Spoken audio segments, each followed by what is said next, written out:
Il est 8h11, c'est l'heure de l'interview d'actualité. Maya, vous recevez ce matin Asma Malla, spécialiste de la géopolitique, de la technologie, enseignante à Sciences Po et Polytechnique. Bonjour Asma Malla. Bonjour. Merci d'être avec nous ce matin. On a appris cette semaine que l'un des pères de l'intelligence artificielle moderne, Geoffrey Hinton, un peu docteur Frankenstein, a décidé de quitter Google pour pouvoir enfin parler des dangers de son bébé monstre. Avant de voir avec vous si effectivement ça va trop vite et trop loin, l'intelligence artificielle, est-ce que vous pouvez nous en rappeler la définition ? Parce qu'on en parle tout le temps et on ne sait pas vraiment à quoi ça correspond. Alors, c'est une excellente question parce que l'intelligence artificielle, grosso modo, quand on parle d'usage, ça renvoie à pas grand-chose, d'après moi. On ne sait jamais ce dont on parle, donc on a mystifié un objet.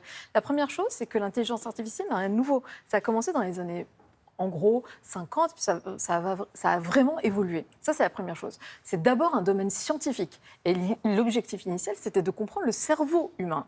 Et puis, au fur et à mesure, on a industrialisé des usages. Et donc, vous allez avoir autant, finalement, d'applications d'usage que même d'industrie. Donc, dans l'intelligence artificielle, vous avez des systèmes experts qui sont très peu intelligents, et puis des systèmes assez intelligents. Et, par exemple, les algorithmes de recommandation, la reconnaissance faciale, la médecine prédictive. Dans notre quotidien, c'est quoi ? C'est le chatbot avec une entreprise Comment est-ce que la reconnaissance faciale pour, par exemple, déverrouiller votre téléphone ou ce qui va permettre de reconnaître tel ami ou tel copain sur les albums photos de Google, etc. C'est l'enceinte à la maison pour lancer de la musique. C'est Netflix qui va vous recommander exactement la série que vous allez apprécier au moment où vous allez avoir envie de la regarder, etc. Donc, et ça donc va en être, fait, c'est la faune et la foi. C'est ça. Exactement. C'est aussi, vous évoquez la médecine prédictive, c'est aussi des avancées et de l'aide vraiment en médecine. Donc ça va à la fois quoi, nous aider et un peu nous manipuler, un peu des deux. En fait, tout dépend de ce qu'on voudra bien en faire. Et c'est ça la question. C'est en fait, la façon dont le débat est systématiquement pris, et c'est un peu d'ailleurs le tort de nous tous collectivement,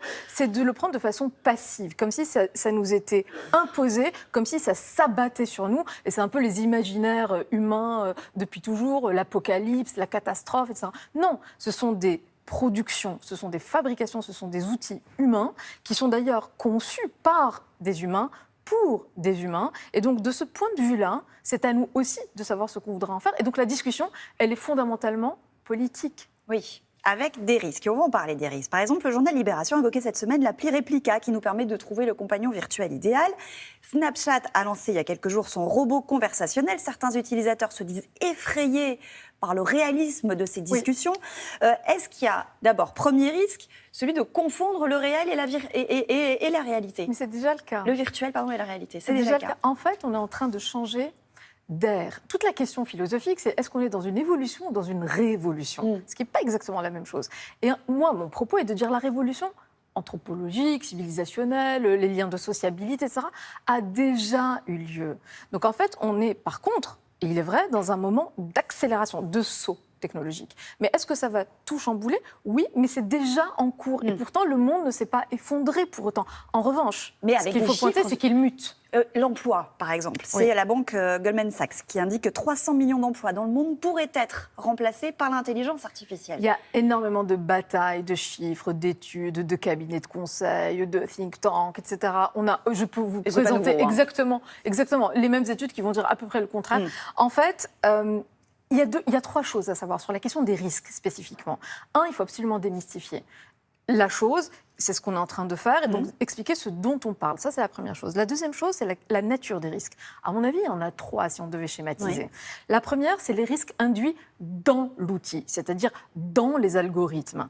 Là, on va retrouver toute la question des biais, des discriminations, des injustices, de la reproduction, de tout un tas de choses qui ne vont pas, mais qui n'allaient pas déjà dans le monde réel, et que tout d'un coup, disons, la machine, entre guillemets, va amplifier. Ça, c'est le premier risque, la première nature de risque.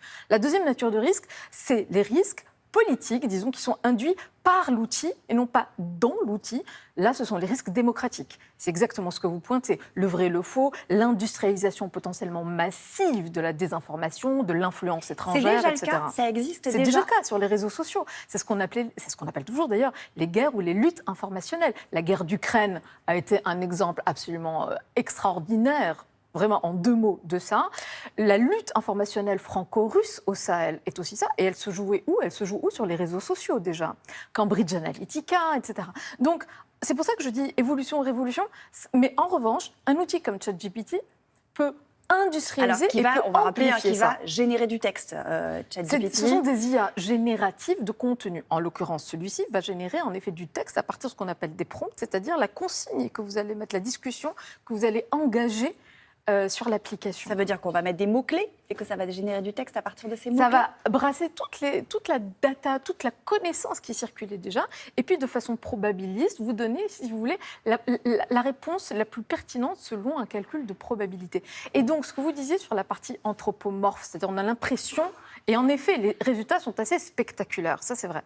Mais attention, le discours de l'anthropomorphisme vient d'abord et surtout des concepteurs de la Silicon Valley pour créer quoi? De la fascination. La fascination fait quoi?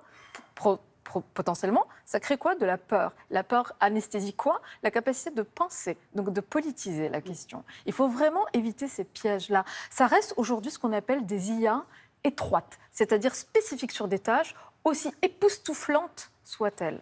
Vous évoquiez les concepteurs de la Silicon Valley. Ils ont été convoqués à la Maison-Blanche il y a quelques heures à peine, par notamment Kamala Harris, qui va gérer l'intelligence artificielle pour l'administration Biden. Ça montre quoi? Qu'il y a une inquiétude. Les États-Unis entrent en période électorale. C'est hyper intéressant cette séquence, parce qu'au-delà de simplement le commentaire de l'annonce, ce qu'il faut comprendre, c'est que les technologies numériques, ces nouvelles technologies-là, sont par nature duales. Qu'est-ce que ça veut dire dual? C'est qu'elles sont toujours à la fois civiles et militaires. Tout le discours de l'administration Biden, et qui ne date pas d'hier en réalité, ça a commencé vraiment, l'accélération de la discussion, de la gouvernance de ces outils a commencé cet été sur les questions de cybersécurité d'ailleurs, parce qu'on est aussi dans un temps de conflictualité, de tensions géopolitiques, et que les questions de cyberattaque, de cyberespionnage sont un peu à un point culminant. Et donc il y a aussi la question de la sécurité de ces outils. Donc la discussion a commencé cet été, ça a augmenté en octobre 2022 quand la Maison-Blanche a sorti un certain nombre de bonnes pratiques, disons, et puis la discussion d'hier. Et ce qui est intéressant, c'est que tout le focus de la discussion d'hier, c'était sur la sécurité intérieure, c'est-à-dire l'usage civil pour et par les Américains, en omettant totalement la partie extérieure, c'est-à-dire l'IA comme projection de puissance. Or, il faut remettre ça dans un contexte géopolitique. La rivalité États-Unis-Chine, et qui se joue beaucoup sur quoi? Sur la question technologique et les IA militaires. Nous, en France, est-ce que nos gouvernants s'intéressent assez à cette question d'intelligence artificielle et à ces risques? Est-ce qu'ils s'intéressent? Oui. Est-ce qu'ils le prennent en compte suffisamment? Est-ce qu'ils prennent en compte? Il peut y avoir des volontés de le faire. La question, c'est la question de la marge de manœuvre. Au niveau européen, il y a ce qu'on appelle pardon pour le jargonnage, mais c'est vraiment son nom, AI Act. Donc ça va être le grand règlement européen qui va venir, si vous voulez, embrasser les règles, le cadre de l'usage de ces technologies-là, de l'IA en particulier. Maintenant, il y a fondamentalement la question de la souveraineté technologique. Ce sont des technologies américaines. Ouais. Et donc ça repose une question fondamentale. Quel est notre rapport de force et nos usages à nous d'une technologie qu'on ne maîtrise pas? Merci beaucoup, Asma Mala, d'être venue ce matin. Merci à toutes les deux.